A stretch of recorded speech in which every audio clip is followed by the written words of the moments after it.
Super excited to have Doyle here, and he's got a pretty interesting case that he's going to go over. So, without further ado, I will turn the time over to him and let him take it away. Thank you. All right. Well, thanks, Travis. Well, this is me, and some of you know me, some of you don't, but I've been a dentist quite a while, since 82. I've done a few things at the dental school and been on the Dawson faculty since 2005. Was president of the Dawson Academy alumni from 2010, 2006. And I'm still an associate faculty teaching, a teaching assistant with a core curriculum. This case I presented through the Dawson Academy, so I want to acknowledge that. Tonight, I'm speaking on Travis' behalf and SmileWizard, but you probably already know that we've had a close association with that program. But this is some of the material you'll be seeing I've used with the Academy. I want to thank them for that. So let's talk a little bit about not just this case, but cases like this and others that you may have in your practice. So you may have heard the term occlusal disease, but is it a real deal? I mean, it's not tooth decay, it's not gum disease, it's not oral pathology, but is it really a disease? I kind of think it is, because when you look at knocking off all that tooth enamel gradually and then exposing dentin, which is porous, it's like an open wound, it's sensitive into your body, it actually becomes a disease process. But we have to ask ourselves, what causes it?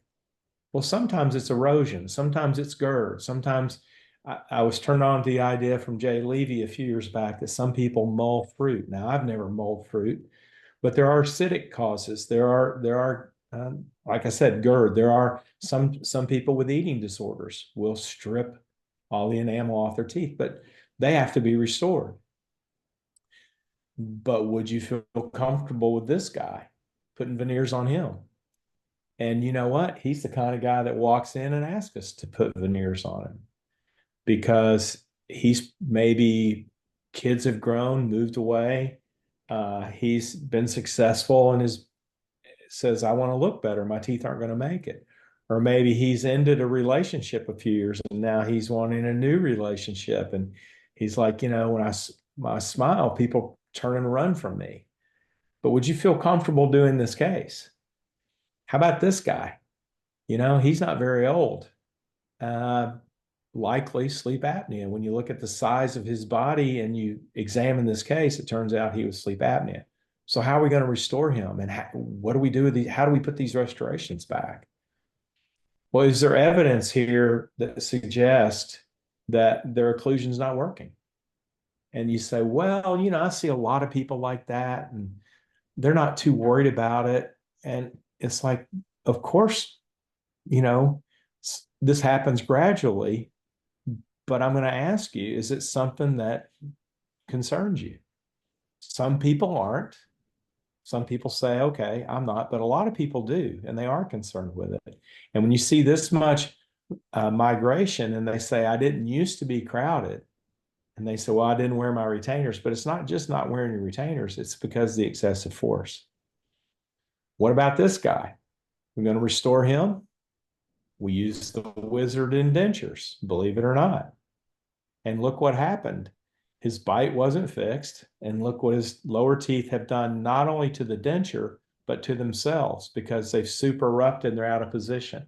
And we'll talk a little bit in using the wizard how to determine the lower incisal edge position, because these teeth aren't in the same position they were when this denture was made.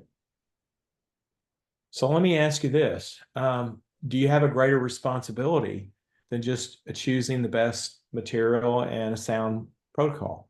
Now, we all see teeth like this all the time. People say, I broke my tooth. I'm going to ask you to ask them, how did you break your tooth? And especially if you look at people like this and they have 3 or 4 crowns and now they got a new broken tooth. That's what occlusal disease is.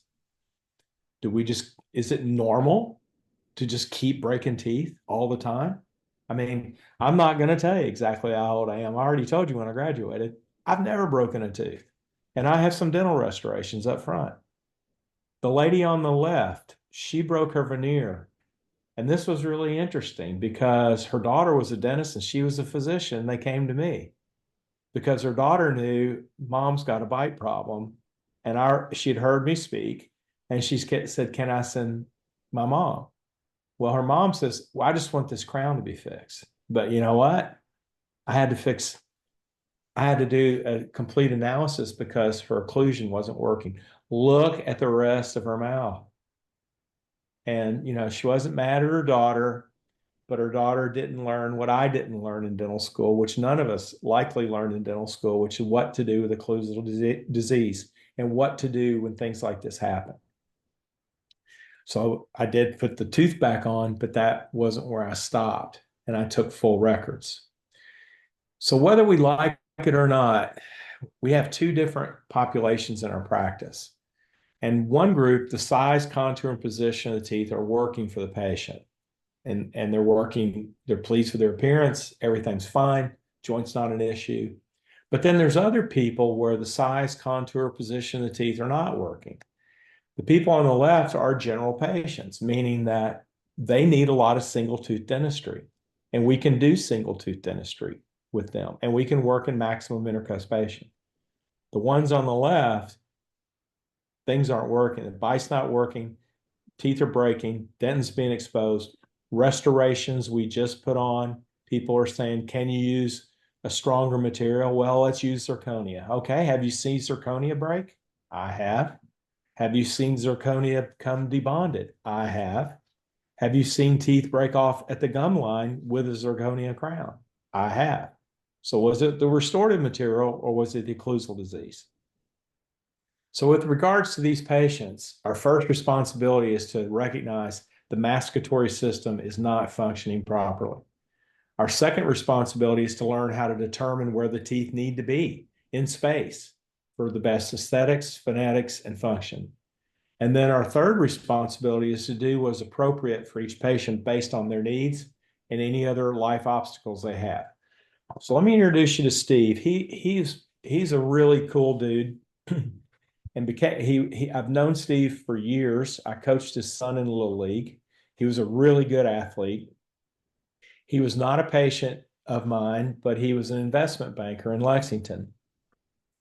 But we were really good pals based on coaching his kid in Little League and both playing baseball when we were younger ourselves. So he saw me at a restaurant about a year before this picture was taken. And he said, "Hey, how much are veneers?" I was like, "Well, it depends." And he says, "Well, come on, we've known each other. And, there might have been a bourbon or two that got passed between us. And as the night went longer, he kept saying, how much are veneers?"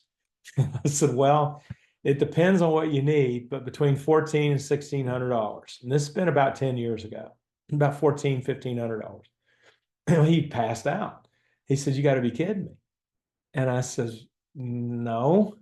And he said, "Well, I've got this other dentist that said they would do them for 800. How could it be that much difference?" And I said, "Well, it depends on the steps, Steve, that are involved." He had told me he ground his teeth his whole life. He had broken his teeth. His teeth didn't look like this when we were sitting in the restaurant. And so that was the end of the conversation. And I would see him from time to time, but what ended up happening, he went to the other dentist. Okay, well, about 6 months after he had gone to this other dentist that was about 3 blocks from our office for about 60% of my fee, he came in and this lower veneer had debonded. And he said, "Hey, this thing's come off now for the third time. Can you will you check this out? I don't know what's going on. Do you have any better glue?"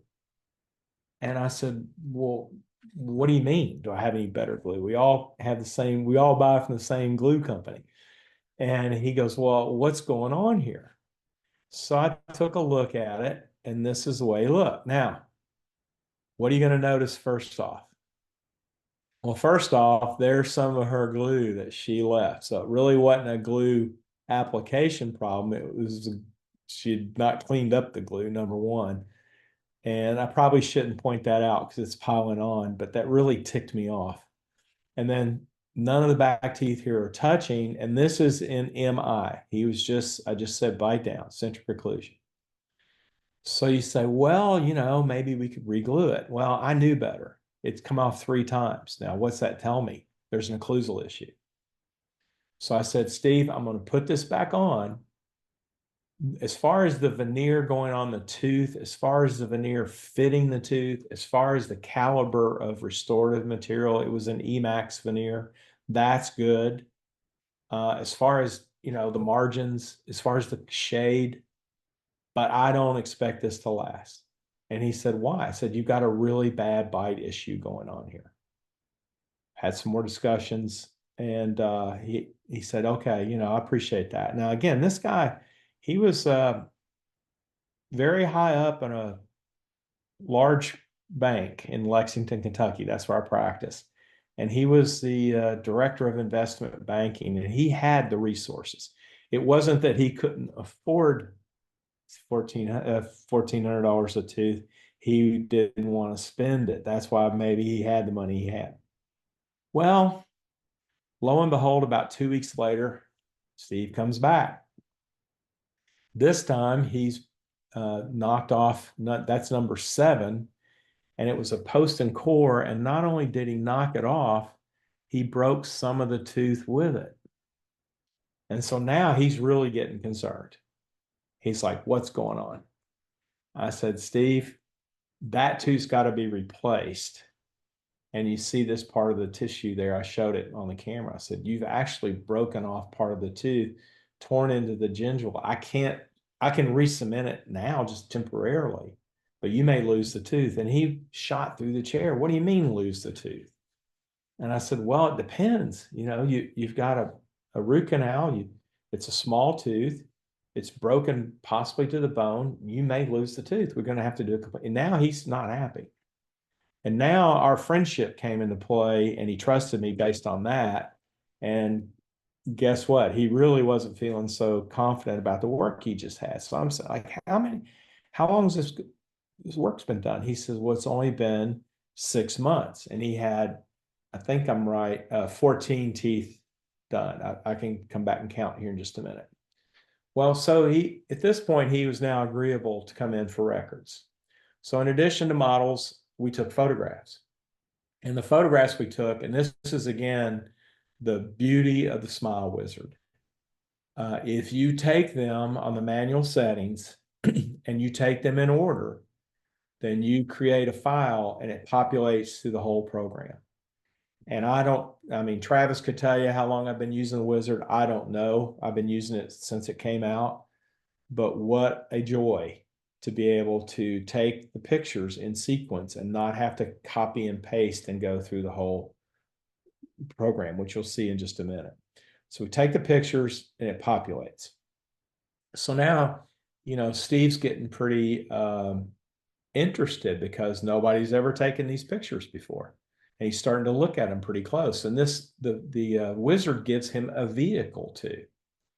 And so now we get all the pictures in and we start looking really close. And it turns out, let's see, it was 16 teeth he had restored. And of 16 teeth, number 7 had broken off with the post and core. Now, again, it was an inadequate post and core, but I've seen a lot of things survive a long time if there's not excessive force.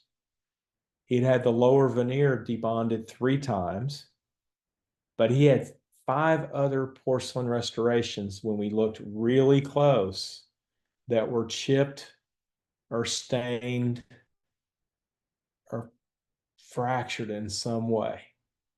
And it was just amazing. And so and again, I like to say the incisal edges here were like butter knives. They had no incisal edge. And he told me that she had ground on them a lot. And he said he was really concerned that she ground them all away. But he said, and I'm not touching my back teeth. And she had tried to open the vertical dimension and see how it would work.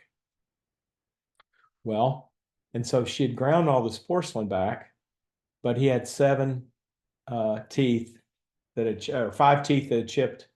One that had debonded was going to lose it. One had broken at the gum line, one debonded. So we go through the exam process now. We're into asking ourselves with the assistant. So Steve's in the chair, the assistant's going through the checklist, and we're entering data in the wizard. And all these have pull down menus that you go through and you click and you can answer the questions as you go. So we're asking, is the airway acceptable? And it was, because he was, even though he had a breathing issue, he had a CPAP. And are the joints stable and healthy? And at this time, they were not. He was wearing a splint that was also not in occlusion, not in centric occlusion and not in even occlusion. So he was kind of tolerating the splint. He was wearing the splint. He said, it's better when I wear it.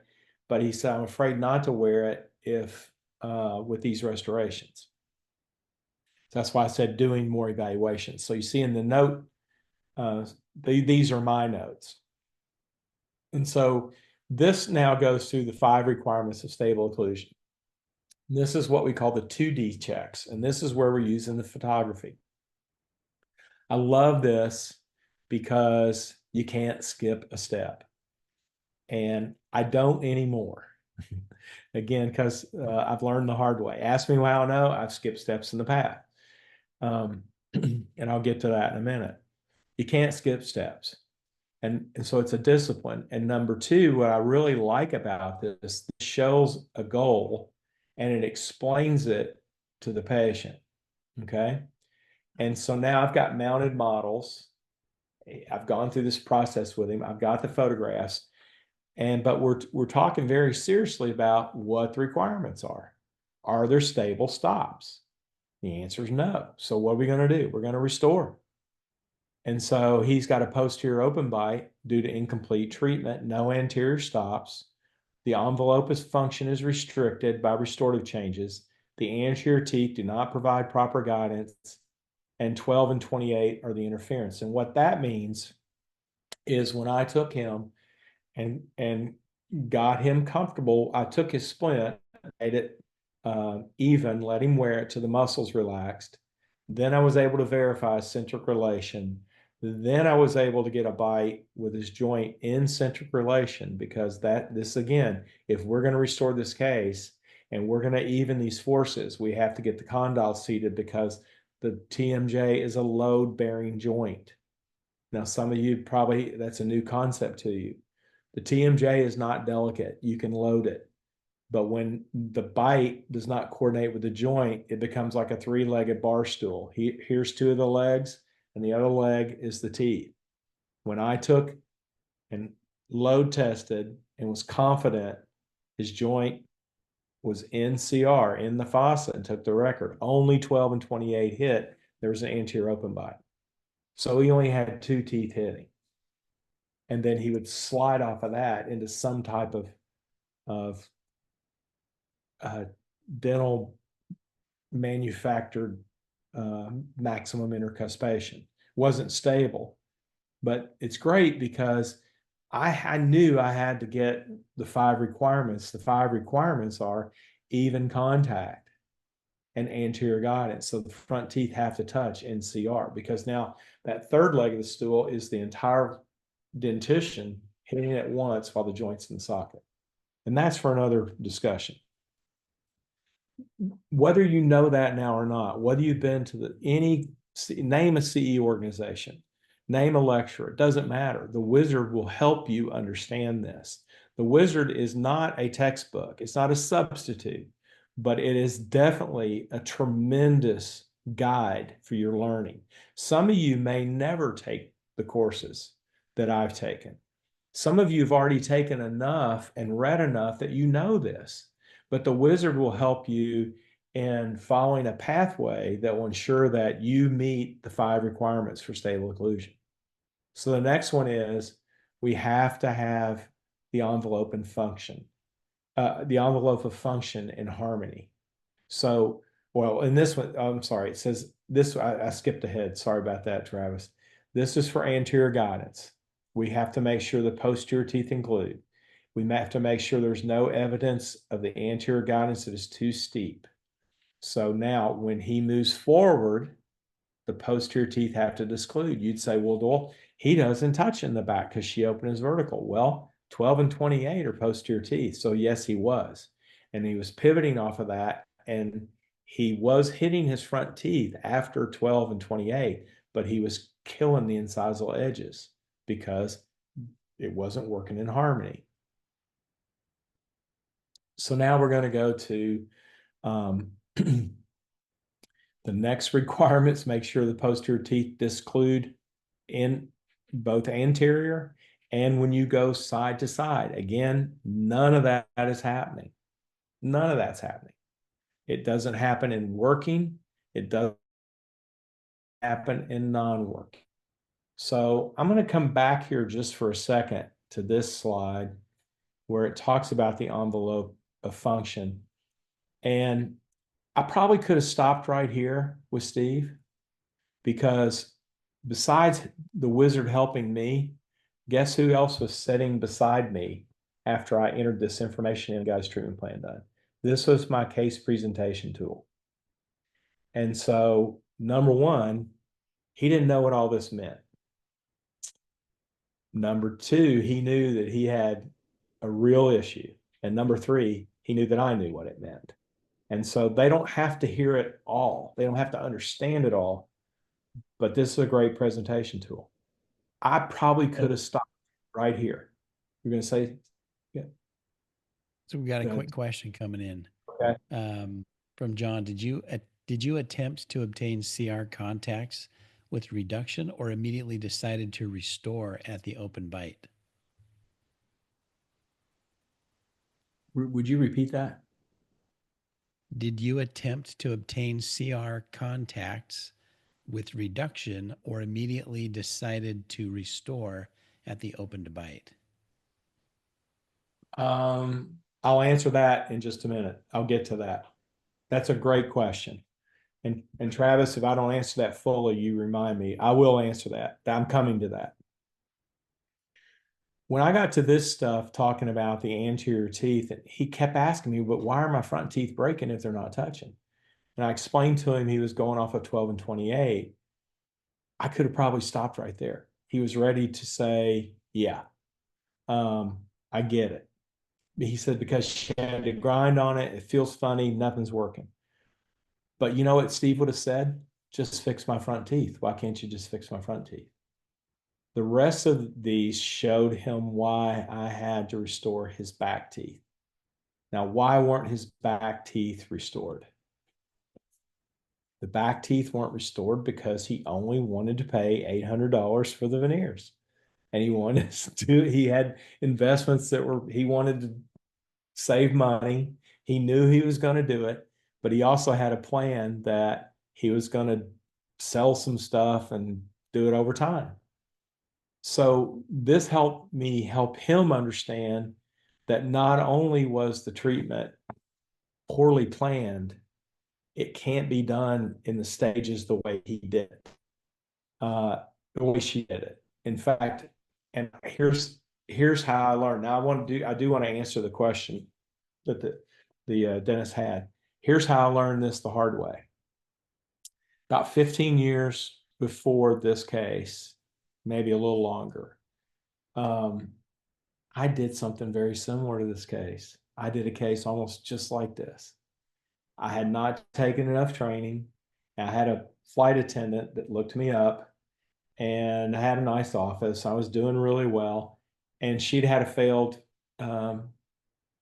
attempt, and I didn't really have it. I had incomplete knowledge. I'd done some things, but I'd taken a lot of one-day courses here, there, and I was busy. I had a lot of general patients. My practice was growing. I had 3 kids, and so she went to my dental lab technician. She asked me who my technician was, and she checked him out, and she goes, "Okay, I'm going to let you guys do it." And I felt pretty excited about that. I thought, well, and I was a faculty on the dental school for 7 years, so I had a lot of knowledge, and I took off, and guess what I did? I did the opposite of this lady, the dentist that did this case. I restored the back teeth first. Okay. What was wrong with that? Well, I got finished with the back. I mean, I'm sorry, I restored I take that completely off. Oh, I restored the back teeth first and then left the front teeth they were too far open and too far forward. There's no way I could make the aesthetic work at all. Why did I restore the back teeth first? I was taught that in dental school. If you restore the back teeth first, they'll come back and do the front ones. If you do the front teeth first, they'll never come back. Here's the point. The case failed. And to get to this point, I knew I was lost. So I went to the dental school and I said, hey, I got this case. And I had all my restorative faculty look at it. And they said, well, you could do this, you could do that. And I said, what would you do? You could do this, you could do that. Go talk to the perio. You could do this, you could do that. So finally, one of them said, go see this private dentist in Lexington who I knew. I went to his office and he says, where's your models? Where's your photos? It's like, what do you mean? I've got models where I prep the teeth. Well, and I had them on my ristorative, meaning I didn't have them on my articulator. What do you mean photos? Now, this was back before we didn't have digital photography when I did my first case. Okay. That meant you had to get a camera and take it and get the film developed. He goes, I got to see photos. I said, oh, what are you talking about? I didn't know what I didn't know. He took me through all these steps. And then I realized, okay, the market is demanding this and I've got a good reputation. Now, it turns out I did the whole case over, did the front teeth properly, did the back teeth properly. Case is still good to this day. Worst thing possible could have happened. She sent me all her friends. So I had to make up my decision in my mind. Am I going to learn how to do these cases? And am I going to learn how to do them profitably and efficiently? So my dental lab guy said, I'm never doing another case like this again in my life. I ended up buying his dental lab. But I decided that I was going to get into these cases. Here's my point of this for the wizard. The wizard helps you not make those mistakes, number one. Number two, it helps your patients understand that you know how to plan and stage the case. And number three, it helps guys like Steve know that you can't do this at your pace. If you're going to do it, you have to commit to do it or not. Now, Steve, the next part of the wizard, which I love, is now we get into the skeletal analysis. So what's going on with him? Well, he's class 3 tendency. Now, can I manage it? I think so, but I'm going to confirm during the temporary phase. Well, you see how the age he is. He's not interested in orthodontic surgery. He's got a case that he's failing already. He's starting to get a little upset. He believes in me, but he's now asking a whole lot of questions because it's becoming clear to him that a whole lot of dentistry is going to have to be done. So he's class 3 tendency. But the wizard, again, you don't want to think about this once you've got the restorations in your hand and you're cementing them in, and then you look at it and go, oh, I got a problem. So what's my problem I'm going to have with this? You're getting ready to see. Well, okay. Midline looks pretty good. That's why I said it looks pretty good. And he's going to accept some limitations in his aesthetics because the functional requirements can be met. Now, here's what I'm talking about. Lower incisal planes messed up for sure. None of this is right. When he looks at his smile, he doesn't look like her. He's never going to look like her.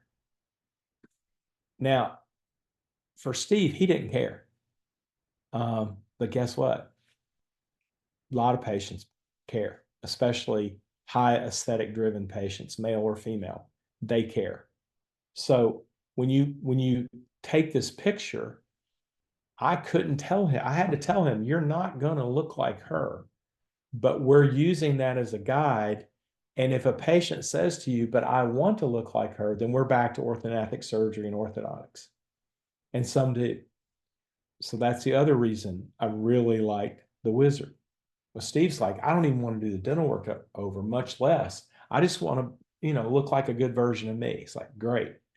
Now we get to the rest positions. Same thing. He's class 3.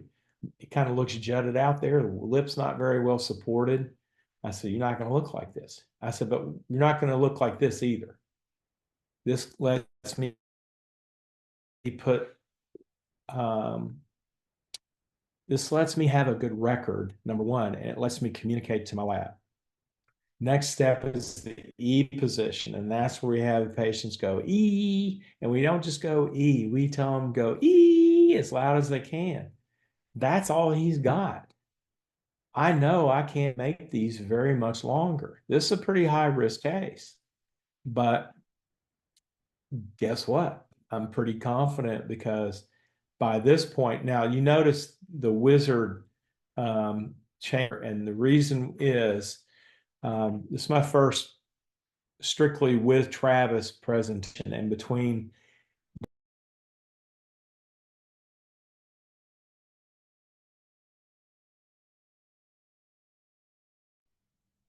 I think we just lost him. I apologize for that. I'm sure he's getting back on.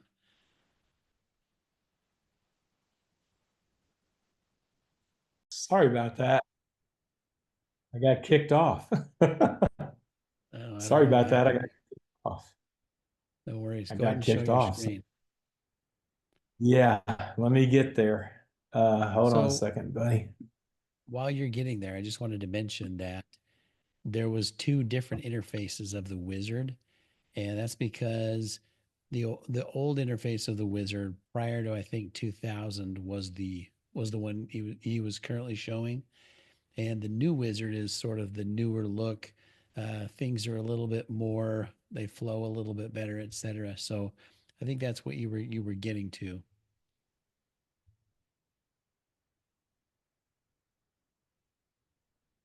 Like Yep. this I'm sorry. this slide right The here. internet does that to me sometimes.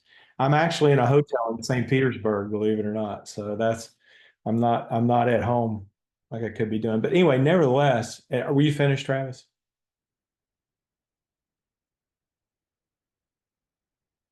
Can you hear me?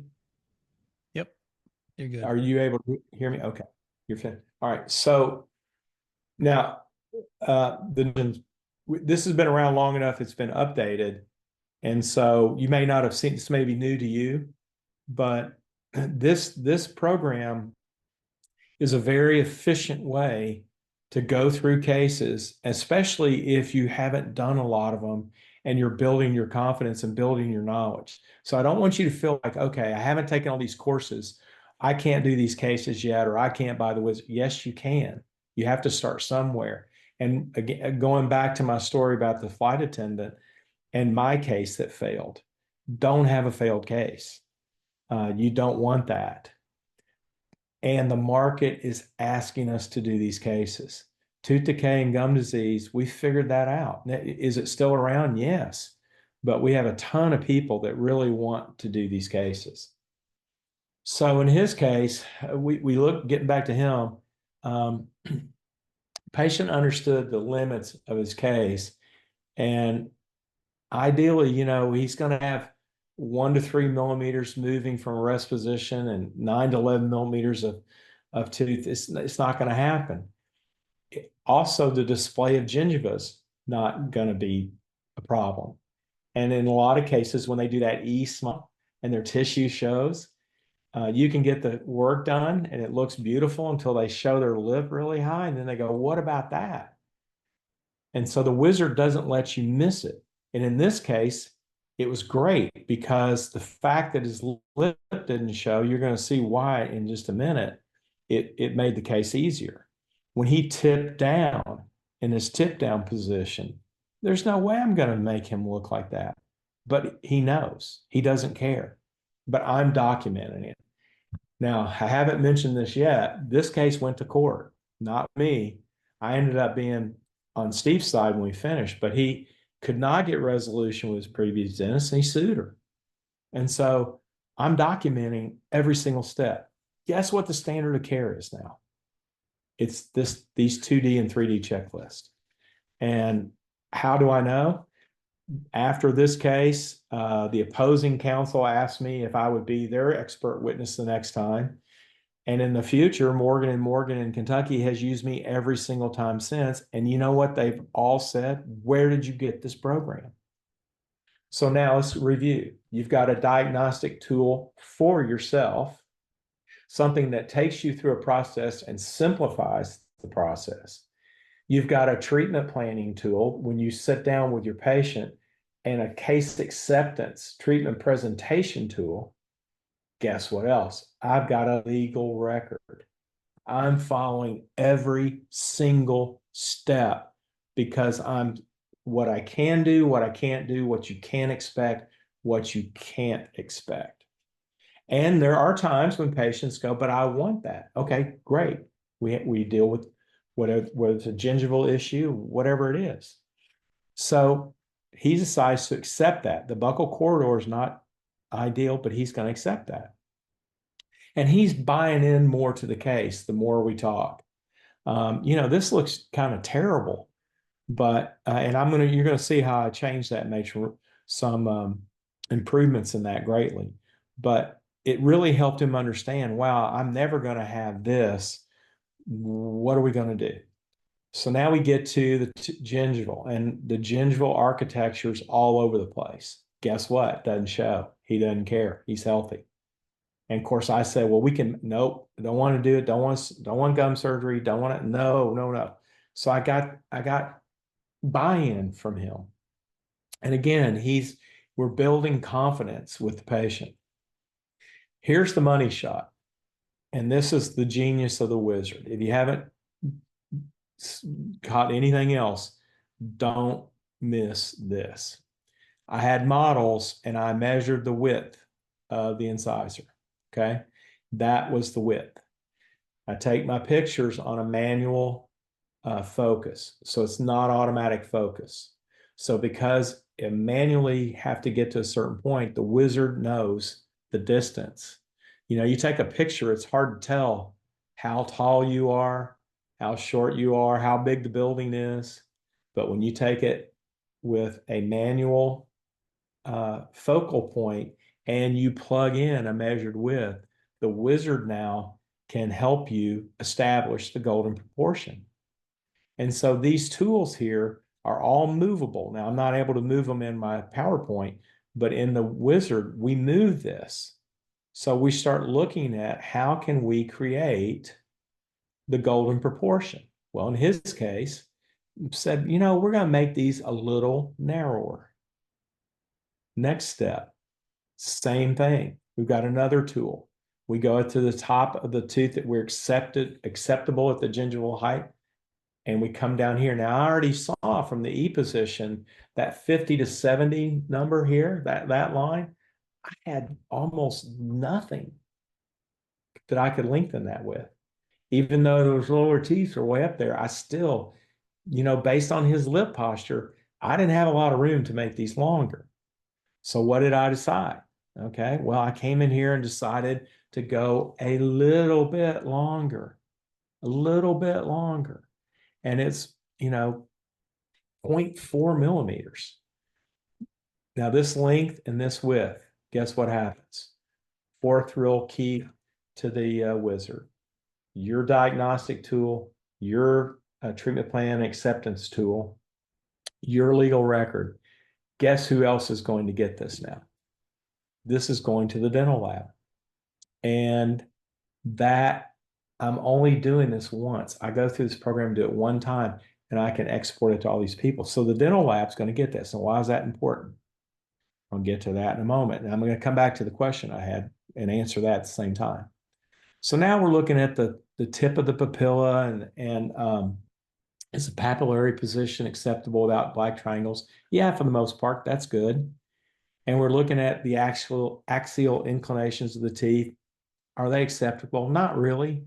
They're not horrible, but we can certainly correct that. But this gives the technician a tool to know, and it gives Steve, we're building an expectation here that we're going to give you the best smile for Steve. We're not going to try to do what she looks like, but we're going to make you the best version of you, which is what a lot of patients want. So now we're talking about the incisal embrasures, and no, they were chipped and broken and not there. And so what about the depth of the embrasures? No, they were bad too. So we get to all that. You can see some of the chipping that had been going on. If you were in my office, we could zoom up any more, but there were 5 porcelain fractures in the first 6 months, chips. So now we talk on what condylar pit position we're going to do in centric relation. And again, this is with the 3D check. Now we're on a articulator with a model, and this is going to answer the question for the dentist. So we're going to choose the vertical and horizontal position mandible of the incisal edges. So we've done that with the length of the upper teeth. We've got the lower teeth, and we've got the teeth mounted, and 12 and 28 are hitting. So what's coming next? Well, we're going to do a restorative correction. You asked me how I decided. We're going to do a restorative correction. And now I'm over on the models, and I'm working a little bit on the models to see what I can achieve and what I can gain. Again, this is kind of a review of his smile, rest position, E position, 90-degree position. Here is the size of the teeth that we're asking, and what are we doing for this? We're going, this is going to the lab, answering the question. Now, how did I make the decision? I decided on a reductive equilibration. In this case, the dentist had willy-nilly decided to open the vertical dimension, did not have any models. This case was not on an articulator, just said, I think we need to open it and see how you can handle it. That's a 2-hour webinar that I'm not going to discuss tonight. But I did when I did my 6-hour deposition for this case with the attorneys. So what I knew is he had been open.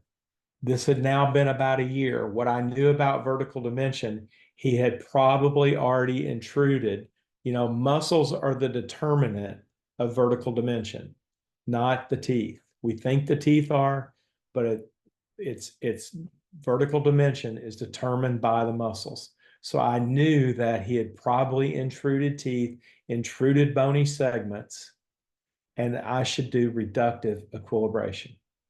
And so I started doing reductive equilibration on the models. Now, could I get them all in contact? Absolutely not. So this again is summarizing for Steve. We're going to end up with even contact.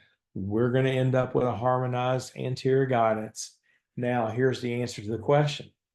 I decided I could save 12 and 13. I could temporarily save 20, 23, 24, 25, and 26. I could save 12, 13, and 21, and I could save 28. Now, remember I called these butter knives? They had been ruined. I could not end up with those incisal edges for centric stops. But what I was going to do is restore those in composite and then save these restorations, finish his posterior segments, and replace the other upper anterior teeth that had chipped.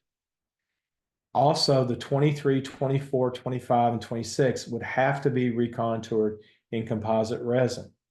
And I did that. Now, the reason I did it is Steve didn't want to do the lower incisors yet. And I don't want to make light of that. He had a whole lot of, even people with money can't just spend it all at once. He also had kids. He also had issues going on. So he agreed to this. So that's the answer. I learned what I could save after I got through the diagnostic process, which was the photos, understanding what the patient would and wouldn't accept, how it fit in the parameters, and then what happened when I got the models mounted. And I did a trial equilibration, which was reductive, because I knew I could close this vertical dimension. Now, let me stop for a second and ask that dentist, because I can't see, is that the question you had for me? And if there are any more questions, now's a good time. So if you just want to unmute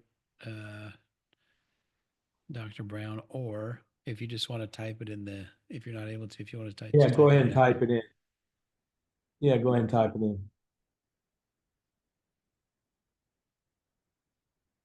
I'll get to the unmuting at the end. But that's how I made that decision. Again, could you do this without the wizard? Yeah. Could you do it faster? No. Could you be confident? I couldn't. Could you create this seamless record? No. Would I be able to articulate that? This case, I've done this case a long time ago.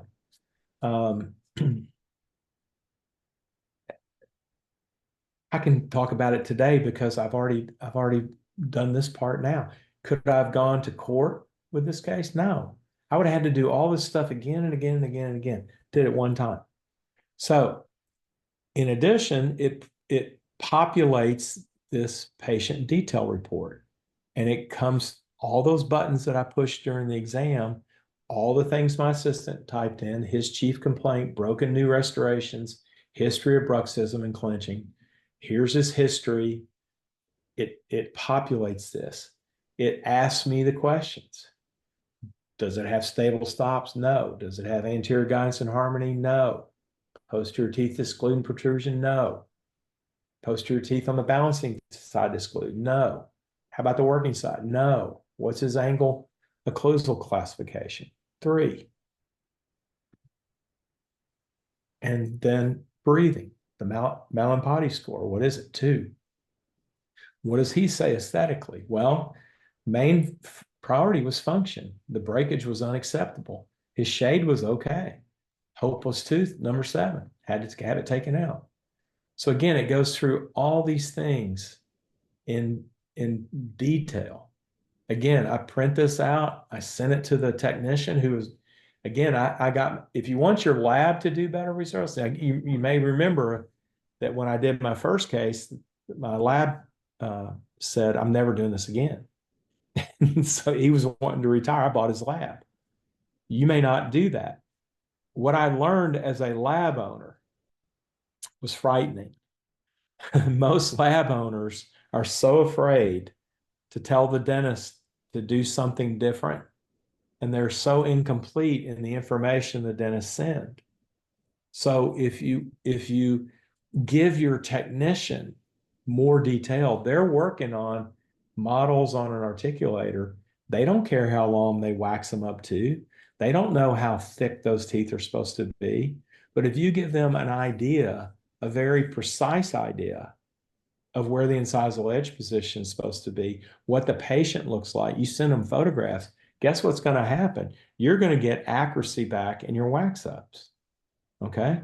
So that's the other reason that it saves so much time. So all this stuff's done, and guess what comes back? A great wax up. And guess what I did? I took my Bowley gauge, my calipers, and I measured. Is this 8.3 or 11.7 and 8.3? Now you may remember on that slide, or you may not. It said you wanted to get within 75 to 85% width to length ratio. I got to 71. Why did I get to 71? I didn't think I could go any longer on his. Do I have to get to 75? No. This is like using a rifle, though, to really measure and really put accuracy in what you're getting ready to do. Because guess what would have happened to me? I'll just put it this way. Would you be nervous if a patient walked into you that was a well-to-do business person that had a case like that? Would you feel confident saying, I can fix it? Granted, I didn't feel that way at all 25 years ago, 30 years ago. No way. I'd already had one mess up. But once I learned the process, and once this wizard program was developed, as soon as I'm one of the early users, as soon as I saw this, like, I got to have this because of what it allowed me to do. Now, what do I do with the wax up? Well, I took a PVS of the wax up. And so now I go to the mouth and I prep the teeth. I pour the temporary resin in and put the PVS of the wax up in, and guess what my temporaries look like? They look just like this. You can also scan this and have your lab make temporaries like that. That's possible too if you want to. But you do the complete exam, you do the 2D and 3D checklist, you get to the provisionals. Now, why is that so important? And again, the wizard is how I develop my provisionals. Now he's going to wear these 3 or 4 weeks. And because I want him to try them out. And I want him, if he breaks, guess what? If he debonds one of my temporaries or starts chipping the resin, I want to know about it. If he has a speech issue, I want to know about it. If he doesn't like the way it feels, too thick. If he says, I like the way they look, but they're too long. If he says, could you make them a little longer? I'm going to fix all that in provisionals. But if I don't have something to go by, I could be doing major overhauls on the provisionals and ask me how I know. I did before I use this program. This program narrows it down to where your margin of error gets extremely small. Do I make changes in the provisionals? Absolutely, I do. Not all the time, but sometimes I do. But not just willy-nilly do them all again. Do I do provisionals that the patient goes, I'm not crazy about these, and I'm crossing my fingers and go, oh, you're going to love the veneers. And I get the veneers on, and I'm not sure, and I'm holding my breath. It's like praying to God that they like them.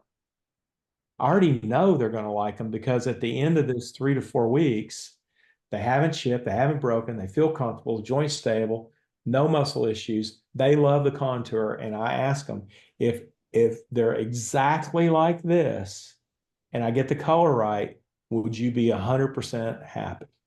And they say yes. That's when you either scan the temporaries or you take another PVS of the temporaries and when you go back. Now, the technician can merge that digitally between the prep model and the final restoration model. So let's look at definitive restorations. Sorry about this. This was on my camera. I got it cleaned off, but this is what it came back. So, you see the gingival architecture is not perfect. You can see I did my bonding down here. You can see that he did the posteriors. You can see I got a, curve of SPE there. I've got anterior guidance. You'll have to take my word for that. When he bit down, every single tooth hit exactly evenly. I think I have a slide of that in ribbon, but I need to add that to this presentation, but it did. Now, that doesn't look like a normal cingulum, but guess what? In this case, this is a normal incisal stop. And it looks like a little deal, but it's not. These are some teeth that I kept. If you'll remember, I kept a few teeth. This is a tooth I kept. That's a tooth I kept. I kept this tooth. I also left him with a little PVS there because I was taking final models. Notice what I did with the composite. I made a good incisal edge. That's a good centric stop. Now, here's the best part. 5 years later, he got a tan. He retired. It didn't end his life to spend the extra money. He won his litigation. It settled because when I showed up and did a 6-hour deposition, there was a board certified prosthodontist who was chairman of the department at UK on the other side. Well, he went first. It didn't last very long. He went pretty quick because he didn't have anything to go with. But he said she followed, he was chairman of the department. She went to the same dental school. He basically tried to help her out. I went 6 hours. He resigned. Okay. He said, I can't represent it. He got his money back. He got enough to pay me. He got enough to pay Morgan and Morgan, and he got some to put in his pocket. He was pretty happy. And guess what? All of a sudden, you don't see those lower teeth looking up there like a picket fence out of position. I just said, smile, give me a smile, Steve. That's the way he looked from the side. That's the way he looked from, I swear to God, it's 5 years later. You can kind of tell because he looks older and he's retired now. He was playing golf all the time. And that's how he turned out. Well, So, these look awesome.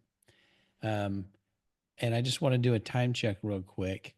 I want to make sure and answer these questions. So, okay, um, here we go.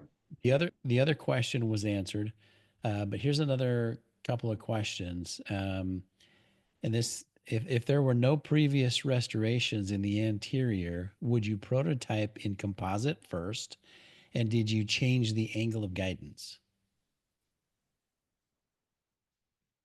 I would not prototype in composite first because he needs definitive. He wanted veneers. His teeth were worn before he had had his dental work. So Can you do that? Yes, you can. The only reason I would do that is financial reasons. I don't like doing that for long term because they always do um, chip and stain.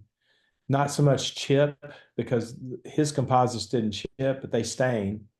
You can do it, and you can even do those as definitive restorations, and they will hold up much better if you follow this process. So the answer to that is yes. But when patients want a permanent aesthetic change, I don't. The provisional temporaries is how I do that. If what I've found is the very few cases that I've done with composites instead of veneers, when they say, well, I want to do this now, they like them so much, they wish they'd have gone on with it, and it adds to the cost of the case. What was the second part of that question? Did I Did change you the change guidance? the angle of guidance? Yes, I did. How about Not did you do any dramatically, but yes, I did. did you do Now, any the answer to analysis? that, let me answer that better. Okay. Do an analysis of what? Digitally. No. Okay. The answer to the guidance question. The guidance is in this case, okay, he's open in this photo. When he bites down, let's go back to this. When he bites down, everything touches. Okay. Now, when he comes forward, okay, he comes forward. The way you determine the guidance, I don't know if you can see my hands here, I'll get them up close. It is shallow as possible so the teeth disclude. You don't go longer where the teeth are going like this. You don't have to have the molars going like this. You have to have the molars just barely disclude. So it's shallow in the front in order to just barely just disclude the teeth. You don't have to make it 3 millimeters. You don't have to make it steep. The steeper the guidance in this case, the more risk you run. Because remember, you've got the joint involved.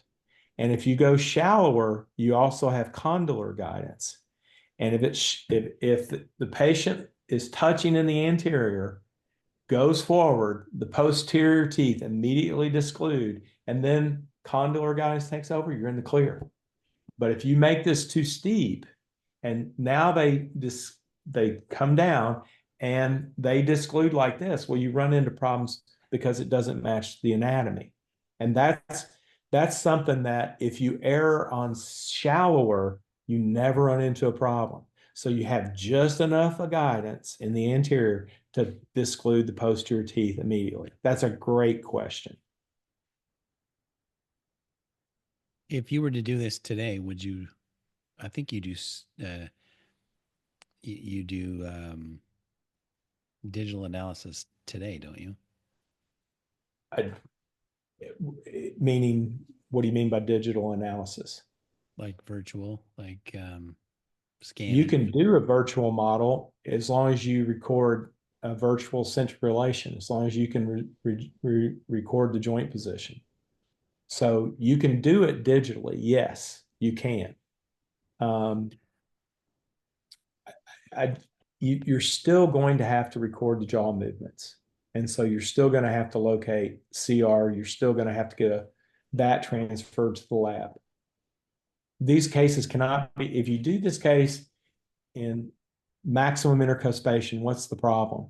As soon as they relax at night and they go from MI and they relax and the jaw goes back, they're going to have all kind of interferences. And you'll say, well, I can put them in a splint. Well, yes, you can, but is your splint going to be in CR? And so then they're going to have a malocclusion at day, malocclusion at night. And remember, he had his muscles were aching because he already had a splint and it wasn't coordinated with his joint either. So this is where the specialty cases, we work in centric relation. If you can do that digitally, and yes, it's possible to record it now, it's come a long way. Whip has been one of the innovators in that. And there are some other companies. Would I do it that way?